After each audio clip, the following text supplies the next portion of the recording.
Hey, what's going on, guys? It's HawksNest here, back with another Call of Duty Mobile video. Now, in today's video, we are actually sponsored by Call of Duty Mobile, so big shout out to COD Mobile for actually sponsoring this video. If you guys want to check out the game, you can download it with the link down below. But anyway, today what we're going to be talking about is the brand new Outlaw sniper rifle. Now, currently there's actually two ways of getting the Outlaw. One way is you can actually just buy the battle pass, and as soon as you buy it, you will get the Outlaw heatstroke skin, or you can get the free version by just leveling up your free version of the battle pass up to tier 12, and then you'll get the free version of the Outlaw. Now, a lot of people are actually wondering if this gun is good or not, should they be grinding for it, all of that stuff, how it stacks up against all the other snipers, and in this video we're going to be talking about basically all of that and letting you guys know all the information of the Outlaw and how you should be using it, whether or not you should be using it, and what my thoughts are on the gun. So without further ado, let's just go ahead and hop into the actual stats of the weapon. Okay, so first off, let's start with the damage and range profile. Now, the base damage of the Outlaw is 75 damage. Now, what this means is when you shoot somebody, you're going to do 75% of a player's health, which means this gun will be a two-shot, except for certain parts on the body where the damage is actually increased. And this damage goes across all ranges, so whether or not you're fighting at 1 meter or 100 meters, you're going to deal one of these two damages. Now, if you guys are actually wondering where on the body the damage is increased from the stomach up and from the forearms up. So if you guys are wondering what this looks like, I'll go ahead and show you guys a graphic right now. Now, this is a graphic with a character where they're kind of like T-posing, meaning they're just standing with their arms out. Now, obviously, when you're actually fighting someone, they're not going to look like this. They're going to look a little bit different, which really makes these multipliers even worse than they look. And just to remind you guys, the red zone is the part of the body where if you shoot them, they'll die instantly. And if you shoot them in the green zone, you're going to have to follow up with another shot to actually finish them off. And once again, that's assuming someone is full HP. If they are low, then you'll be able to one-tap in the green zone if they're 75 HP or lower. But inside of Call of Duty Mobile, that doesn't happen that often. Most of the fights that you take with a sniper will be against someone that is full HP. Now, the reason I was saying these multipliers are actually a lot worse than they seem is because the hands aren't a place where you can actually one-tap somebody. And most of the time when you're actually taking a gunfight with someone, they'll be looking at you, and when they're looking at you, they're gonna have their hands up holding their gun, and what that's gonna do is basically create a protective barrier where if you shoot them in the hands, you won't instantly kill them. And another thing I've actually noticed with Call of Duty Mobile is the hitboxes are not totally accurate. Now basically what that means is if you shoot someone in the hand, you're gonna deal 75 damage, as we talked about before. But the thing is, the hitboxes aren't perfectly lined up to the hand, and what that means is that if you shoot even outside of the hand, just like off of it a little bit, you're still not going to be able to one tap because technically the game will think that you're hitting them in the hands. Now, I actually did some testing with B-Nates Gamer and Kryptonite, both are YouTubers, and their links will be down below. And what we found actually is that the Ghost Cowboy skin, for whatever reason, has like its hitboxes on its arms a little bit bigger. And what that means is that if you're fighting someone with this skin, you're even more likely to get a hit marker, which means just not one tap them. So basically what this means is you're going to find yourself hit markering or not one tapping this skin a lot. Now, obviously this could happen with any skin. A lot of skins are messed up, but I did want to specifically highlight the Ghost Cowboy skin because it is a newer skin and it is one of the skins that we actually noticed this effect on. So that's going to be one of the largest reasons you're going to notice yourself getting hit markers with this weapon a lot. It's because the hands get in the way. So what I suggest with this gun is trying to aim for the head area if you're able to. It's really hard to aim for a specific part of the body because again, the hands can get in the way. You're actually going to notice that you can one tap people most of the time when you're shooting them in the back, and that's because the hands don't actually get in the way.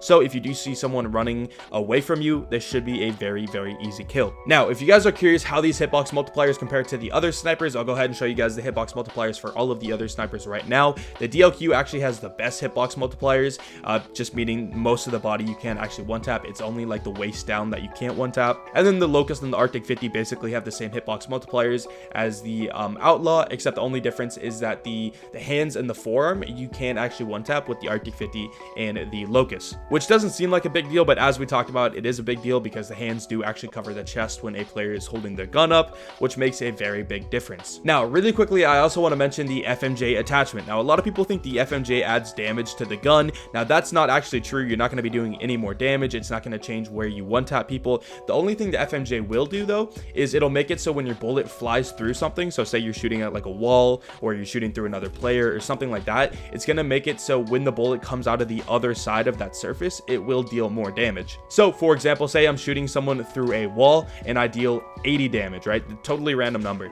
But if I have an FMJ on, when I shoot through that wall and it comes out the other side, now it'll do more damage. So it'll deal like 90 or 100 damage. So I actually tested the gun with and without FMJ, and it turns out the Outlaw can never collat someone that is full HP. So basically what I mean is if you line up two people and you shoot them, you're not going to be able to kill the second person. The gun will kill the first person, like if you shoot him right in the head, it'll kill him. But as the bullet flies through and hits the guy behind him, you're not going to be able to one tap. Now, you can actually one tap with an FMJ though, so I highly suggest having an FMJ on this gun. But the thing is, that's the only scenario where you're going to ever be able to one tap while shooting through something. I tested shooting through all the other surfaces, so like concrete, bushes, wood, all of that stuff. And if someone is full HP on the other side of that, you're never going to be able to one tap them. So you're never going to be able to wallbang someone that is full HP with or without FMJ. So just to reiterate, I even tried an FMJ, and even then I could literally never kill somebody behind a surface. It was actually really crazy. I tried shooting someone behind a wood surface with an FMJ,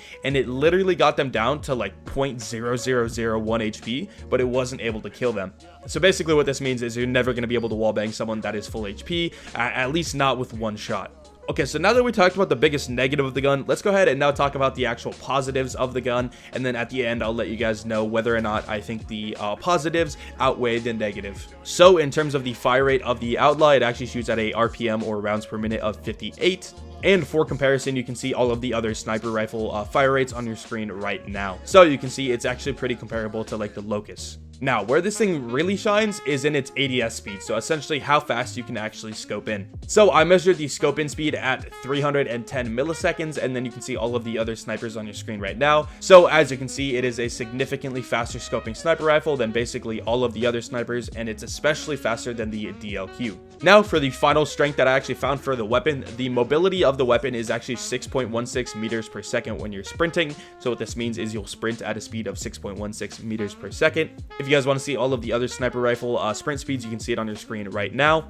And if you guys are curious, this sprinting speed is actually faster than most ARs. There's really only a couple ARs that would be faster than the Outlaw. But oddly enough, the speed that you'll actually move at when you're scoped in is actually the exact same for all of the snipers that I've tested. Now, in terms of the magazine information of the Outlaw, it has a magazine size of 6, and you can get it up to 9 with a extended mag. And it has a reload speed of 2.55 seconds, which you can bring down to 2.1 seconds with a fast mag.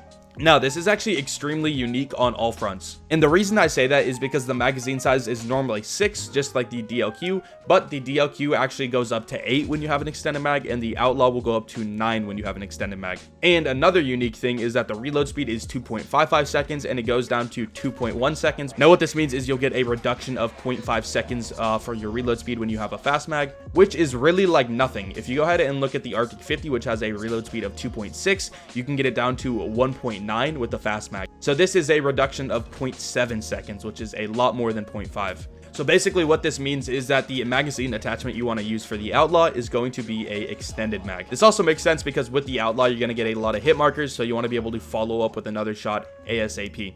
And obviously, if you run out of ammo, you're not going to be able to do that. All right, so now the final kind of stat we're going to look at is the sway of the weapon. I'll go ahead and put up the sway of all 4 sniper rifles right next to each other if you guys want to see that. I do want to say the DLQ has the best sway. It goes in a very specific pattern. And then basically all of the other snipers kind of go in this really random pattern within a box. So if you guys ever had like a really old DVD player plugged in and you didn't actually have a movie playing, what you'd notice is that the DVD icon would just bounce from the wall like all over the place. And that's basically what the sniper sway is for the Locust, Arctic 50, and Outlaw. It's like this box, and it basically just bounces in between that box. Now, this shouldn't be a massive issue. The DLQ is definitely something you could hard scope with and control really easily, whereas the Locust, Arctic 50, and Outlaw are something that you just kind of gotta hope that the sway lands where you want it to land. So now let's go ahead and talk about my thoughts on the Outlaw sniper rifle. So in my opinion, I think the Outlaw is a very underwhelming sniper rifle most of the time. Now, the thing about the Outlaw is because it scopes in so fast and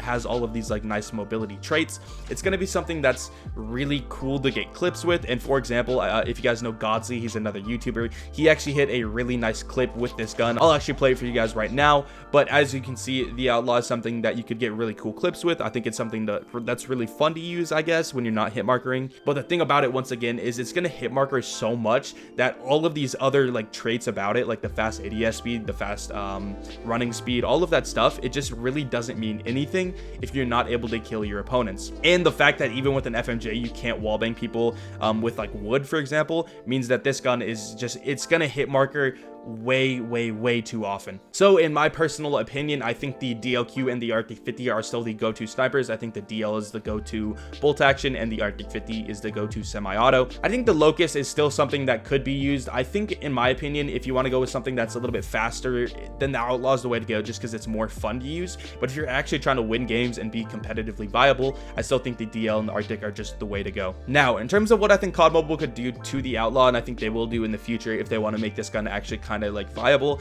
is I think personally this gun should be a 3-round burst sniper rifle. Now the reason I say that is because you actually had the option to make this gun a 3-round burst inside of, I think it was Call of Duty Black Ops 4, and that was pretty much the only way people use this sniper rifle, because as I said, it's super underwhelming if it's just the way it is. So I think to actually kind of spice things up and just make this thing a little bit more unique, I think making it a 3-round burst sniper rifle and like lowering the damage would be something that would be just overall really beneficial for this gun, and it would just, again, spice up the pool of snipers a little bit more. And I also want to say, they can't just make the hitbox multipliers, like they can't make it so you one-tap the hands, because then this thing would be broken. Because if you think about it, then it's literally just a better version of the Locust, and I would even say a better version of the DLQ. Another potential idea I actually do have for the Outlaw is they can make it so you actually can one-tap the hands, but maybe you can only one-tap the hands within like 20 meters or 10 meters or something like that. So it forces you to be very aggressive with this gun to avoid getting hit markers, and then when you get more farther back, you're not actually able to one-tap in the hands. I feel like this would be a pretty decent trade-off, because then the mobility stats of the Outlaw would actually make a little bit more sense. You'd actually have to really get aggressive with this thing to be viable, and then anything outside of that, you're going to be getting a lot more hit markers. I actually feel like this would be a pretty decent buff for the weapon without making it too OP. So if you guys actually did enjoy this video, make sure to drop a like and a sub down below. I will be coming out with more gun guides very soon, and most notably on the Cordite SMG, which will be coming out on May 15th. So make sure to stay tuned for that. And with all of that being said, I hope you guys enjoyed this video, and I will see you guys later. Peace.